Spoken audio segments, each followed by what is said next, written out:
On Sunday, the 12th of August 2018, the world celebrated World Youth Day Nigeria Inclusive. Now, the theme for the celebration for 2018 was Safe Places for Youth. Now, the idea of safe places is to ensure that youth, wherever they are comfortable and, of course, making an earnest living using available means and available resources, including human and material. Now, talking about safe places, one thing that has made a lot of people think that some of the places youth resides, for instance, Nigeria, is not safe is the fact that a lot of them trying to migrate from Nigeria to other places in search of greener pastures. Now, is it because Nigeria is not safe as a place for youth? These are the questions we're going to be raising as we discuss the issue of illegal migration vis-a-vis youths moving around to other parts of the world in search of greener pastures as we commemorate the 2018 World Youth Day with the theme again, Safe Places for Youth. And I have with me in the studio Comrade Michelle Onyeneke Peter. She's also known as Princess Mimi.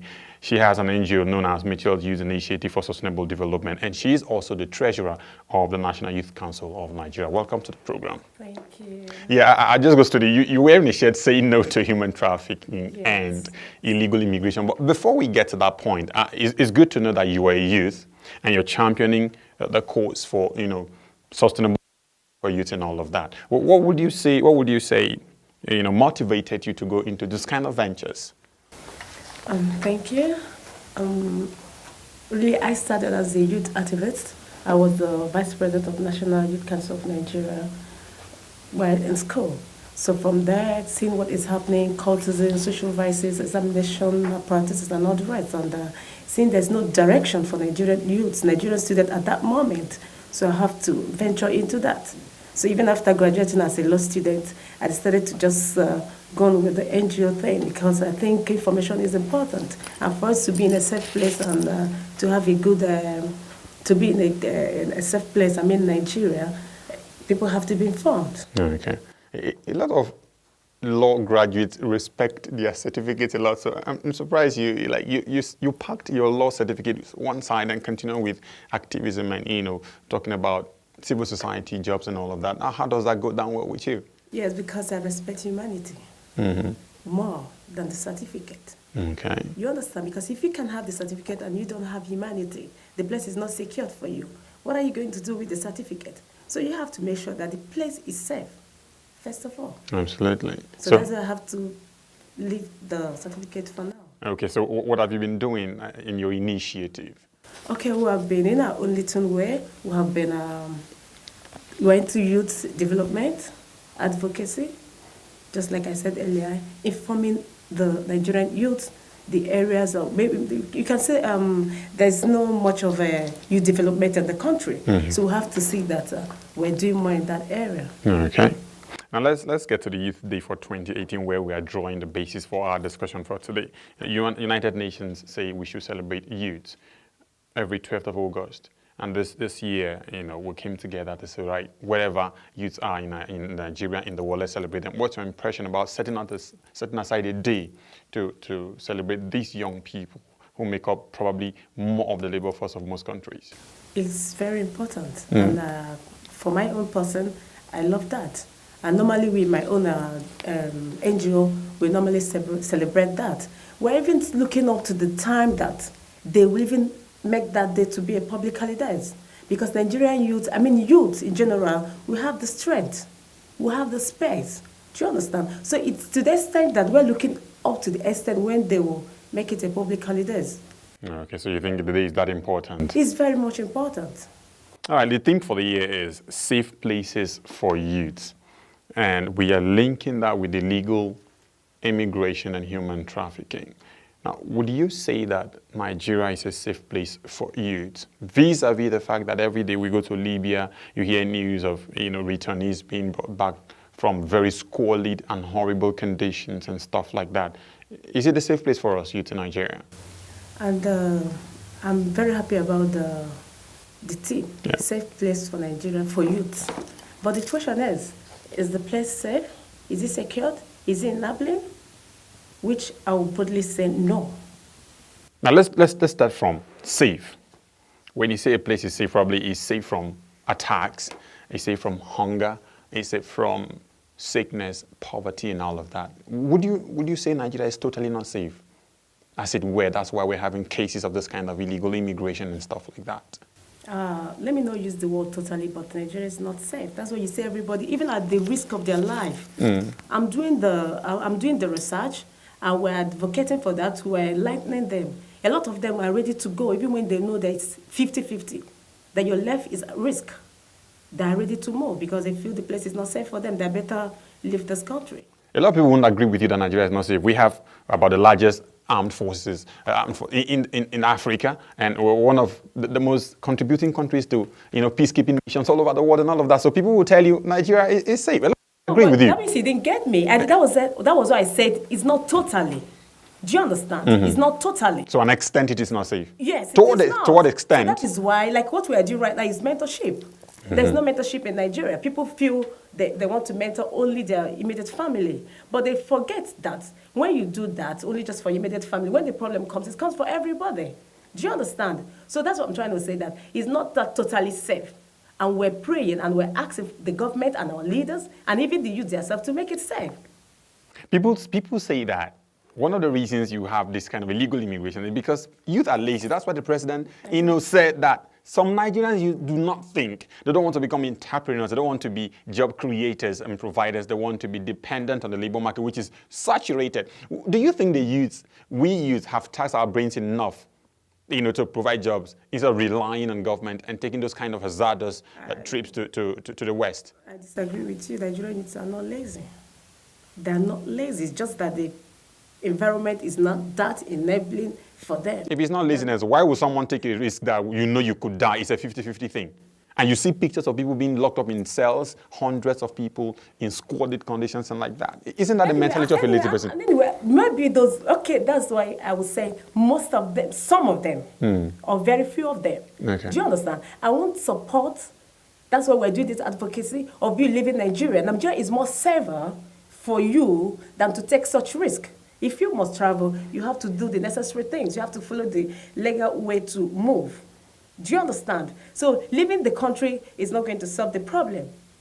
So I mean, they are not lazy, but just very few of them that feel because they deceive them, there's a greener pastures, there's a place that is just like heaven. But I still tell them, even in free time, there's no free meal. Do you understand? So what we're trying to do is this, to ask the government, ask humanitarians, ask the philanthropists, ask everybody to see that you find a way to see that this country is okay. However way you can do that in a positive way. Now, the jobs are not there. A lot of time we get to hear that there are no jobs. Even the available ones, people who are high in authority will share the jobs around their cronies, family members, and all of that. What do you think we can start doing as youth in order to ensure that we fit into this society called Nigeria, where God has called us to be? I know that it's natural for some people to immigrate and go to other countries, but for those of us who must stay in Nigeria, what are those things you think we need to start doing in order to fit in and have decent lives? There's a program that we normally do. We target explore your talent and say no to social vices.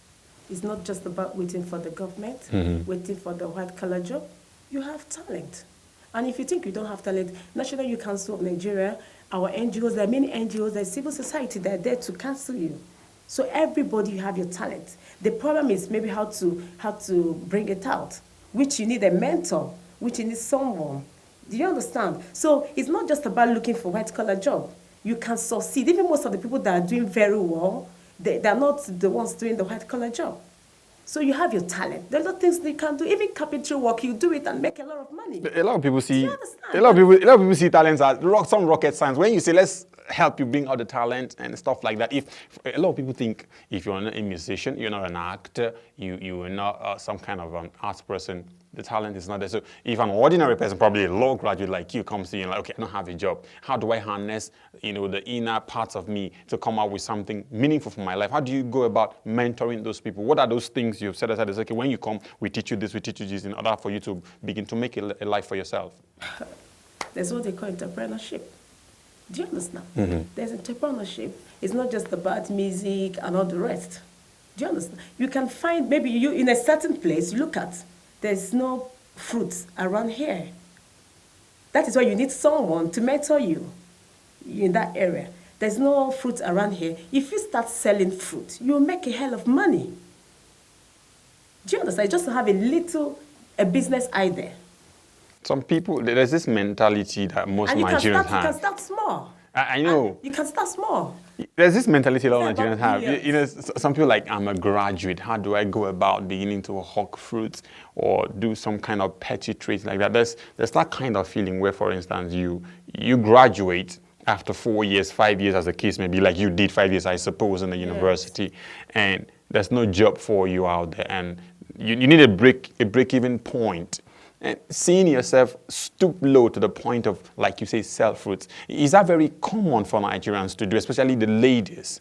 From your interaction with people who you try to mentor to become entrepreneurs, is it very easy a decision to make? It may not seem, it's easy. It's all about you.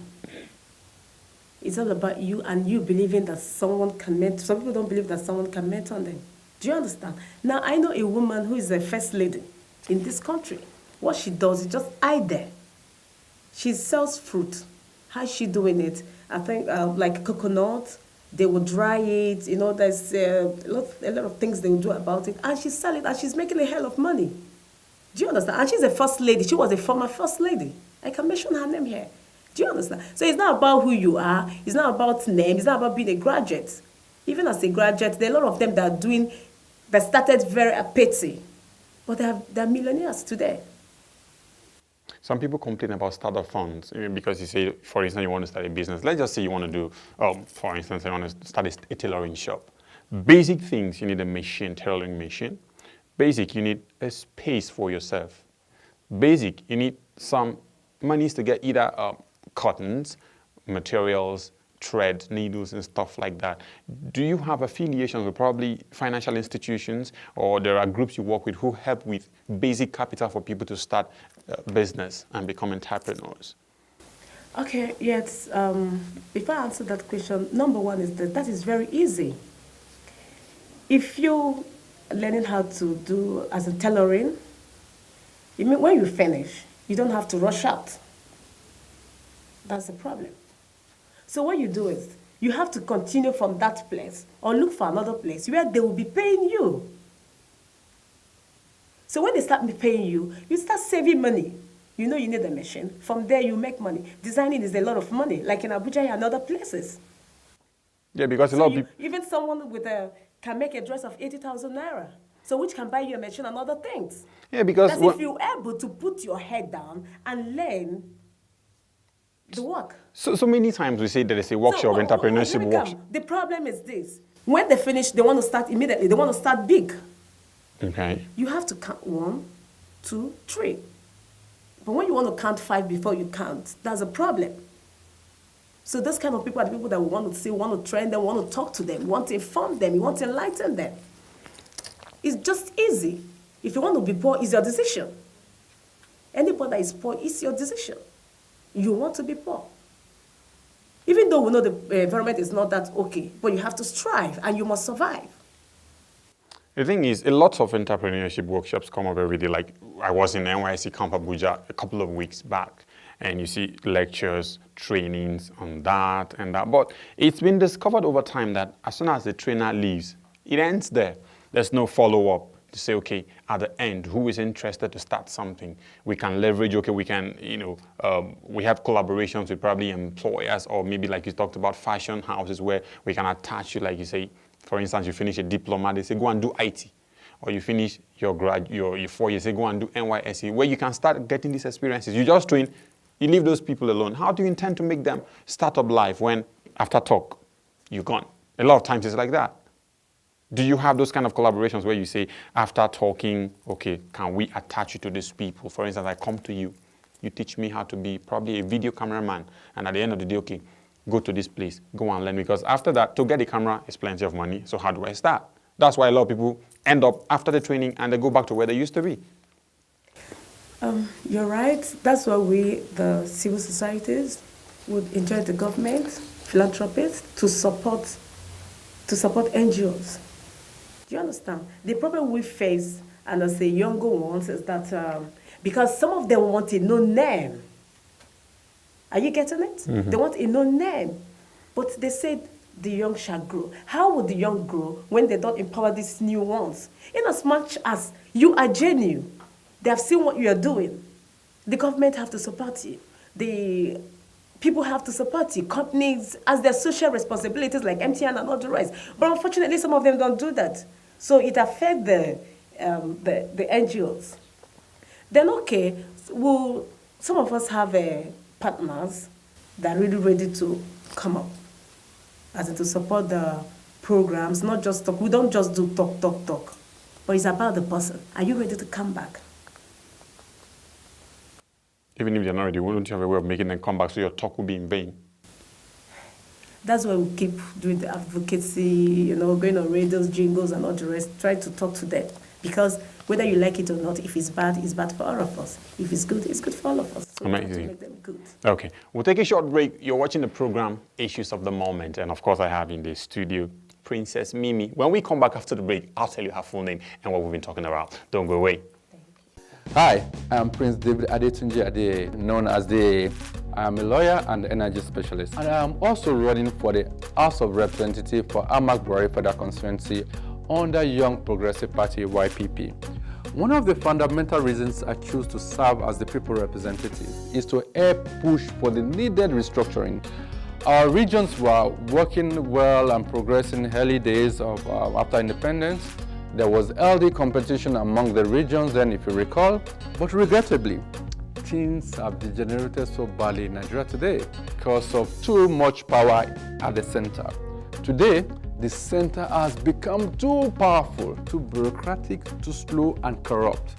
Unhealthy concentration of power at the center has led us to all sorts of associated problems that we face today. In fact, Nigeria has in fact become ridicule in Africa and in the world. With so much power at the center comes so much abuse and neglect. If voted in, here's what I'm going to do on that. I would align with others to push for restructuring of Nigeria now. This restructuring will call for local government autonomy and enforcement of those autonomy. I would also push and ensure less power at the center and more autonomy to the region. I would push for each region to exercise an equitable resource control. So you see, election matters and your vote can. Please vote YPP, vote Prince David Adetunji Ade for House of Reps come Saturday, 16 February 2019. Thank you. Young Progressive Party. Service to the people.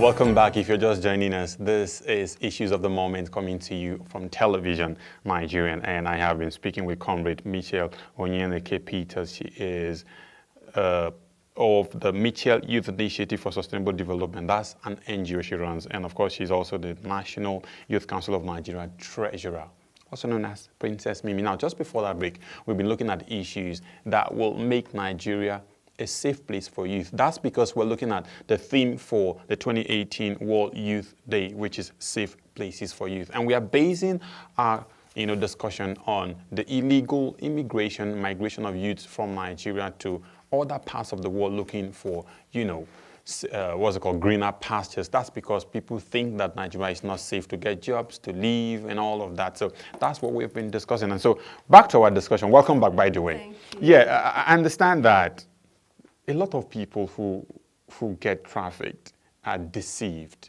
that it's all rosy, it's all cozy, it's all easy over there. But we've had cases where people end up becoming sex slaves, outside of Nigeria. Some of them live in worse conditions than they used to be, because processing a visa, some of them, getting to pass through Libya, some of them might spend 100,000 to 300,000. That if you use it to start a business, you can, become someone who's making a decent living in Nigeria in a couple of months or years. Why do you think, especially ladies, will subject themselves to those kind of things? Speaking from the perspective of being a woman that wants to be decent in the society.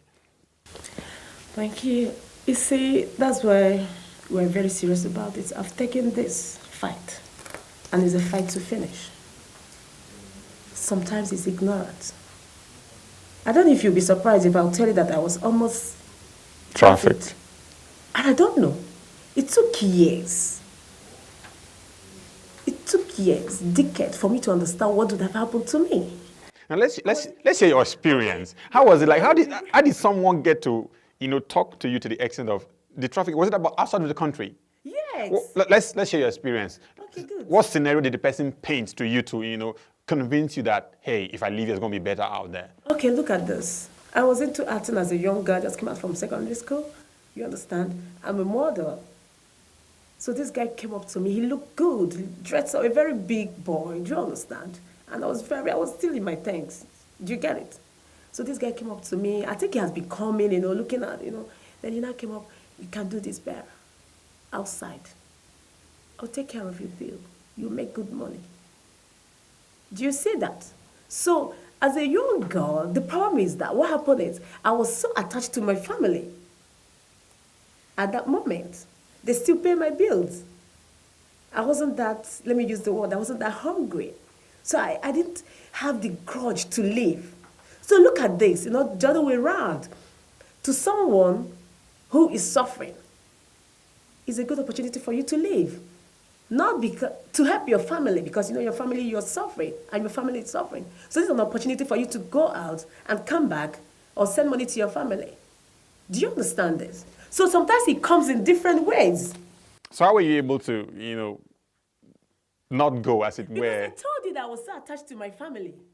Did and they still pay my bills. Did you tell your family that you had that kind of offer from this guy to say, hey, you can push up your acting career, your modeling career, to a bigger level and make bigger money, stuff like that? I can't remember telling my parents, but I know maybe like friends, but I don't see the urge to leave. So it wasn't a big deal for me. If you wanted, I was in Lagos. That happened in Lagos, in Surulere. By then, we normally go to, there's a place we call ECOWAS Winners Hotel. Mm-hmm. Do you understand? Every actors and actresses, you understand, will come around there, see if there's an audition going on or something. So this is where the guy met me. So did you realize that that guy was in the process of trafficking you? It's later I did. And I got close to the guy, to the extent of even going to his place, because he stays around there. Mm. And going to the house, first or second time I was there, first time or so, I can't vividly remember. I know there's some girls in there. He didn't allow them out. Do you understand? But the second time, I now saw the girls. And I don't know if I can mention the place that for me, So when we met, we were friends, we just come around how they're traveling, their parents know they're traveling. That was the first traveling time I heard out of the country. They're traveling now to Europe, Italy precisely. So they were like, their parents know they're traveling, they went somewhere. That was why I was scared. That was another thing that got me scared, that they went somewhere. Their parents are aware that they went somewhere and they did some, I don't know, they gave them something to drink or something. I was very young, I can't really vividly remember everything. Do you understand? So the other girls, those girls, they were about to leave. Do you understand? Like they already have their day, they're leaving so time. Visas processed and stuff like that. Do you understand? So, but I wasn't impressed because I don't want to leave my parents. And these are things that are happening almost on a daily basis in Nigeria. Exactly. So it comes many ways. They want to help you to encourage your business, to encourage your talent. So through that way you move. Now later on, when you found out that you were almost trafficked, did you take it upon yourself to say, I could expose this kind of people? That is why you see I'm doing this work. I've been doing other things, but this one I take it to my heart because I know that number one thing about this, apart from greed and other things, is ignorance. Some people don't know. Now you know. The idea is, you met a kind of guy that, like you said, is big. I don't know if he's big in size or money or age. All right. Now the thing is, did you ever think of saying these people should be reported to NAPTIP or something? Did you ever think like that? Because if he succeeds in carrying those people out of Nigeria, they are going to live in very terrible conditions, like we've seen in the news and all like that. So have you ever called you to say, hey, I need to report these people to the authorities? Because Yes. you met him, like it is registered that he's a trafficker. No, it's long ago. I don't even know him anymore. Oh, You I understand? I see. don't even know where he. You understand? Okay. But that is the reason why I'm taking this fight to finish, because I know ignorance. So I'm trying to talk to people, and we're trying to let those that are doing it that you're in trouble. NAPTIC is there for you. Do you understand? They're not good, you're going to be prosecuted. And we're trying to see that they make the punishment more severe, Okay. so that they don't even dream of it. We're not just talking to the young ones that ignorance of that. We're talking to those that are doing it, that if you do it in this country anymore, you're in problem, you're in trouble. We're in partnership with NAPTIC, we're in partnership with the national, with immigration. The Controller General is so much interested in things. Just last week, I was in Edo State. And when I came there, they were so happy to receive me. They said, okay, they're happy for us to come and partner with them for this campaign.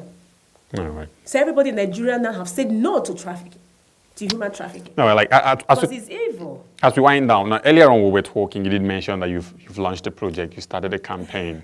Yeah, so probably that could be our closing remark. So tell me about that and what the project is about that we've recently launched. Okay, it's more about it starts campaign against human trafficking, irregular migration, and drug abuse. Do you understand? We're doing both, because drug abuse is another problem in Nigeria and any other place. Topic for another day's discussion. Exactly. So, and some of them do it. Like yesterday, I was watching a movie, a program they did in Lagos.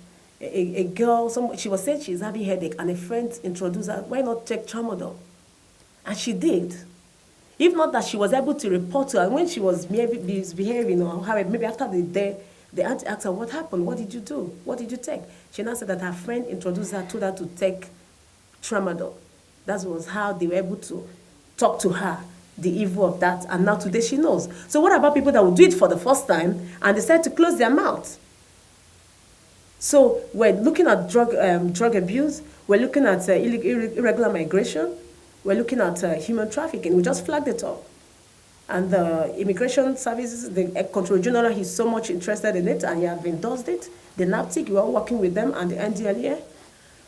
We'll flag it off, and by next week, so by 20th or so, we're having a program we're going to schools right now.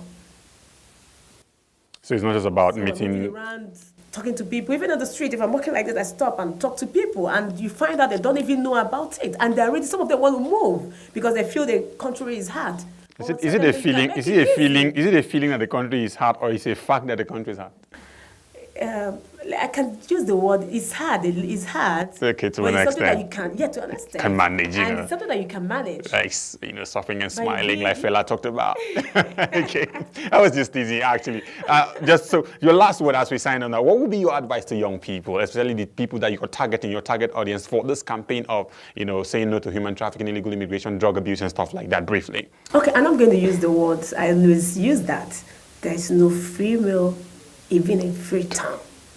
So don't let anybody deceive you. Work hard. You can start small, but you don't know where you'll be tomorrow. A lot of big people, they started small. Read books. I'd like to say thank you very much to Comrade Michelle Onyeneke Peter. She is of the Michelle Youth Initiative for Sustainable Development, National Treasurer, National Youth Council of Nigeria, also known as Princess Mimi. Thanks a great deal for sharing your time with us. Okay, and that's our show for today. Issues of the Moment will return sometime very soon on Television Nigeria. Until that time when we return, do enjoy the rest of our programs. My name is Nten Ekbang.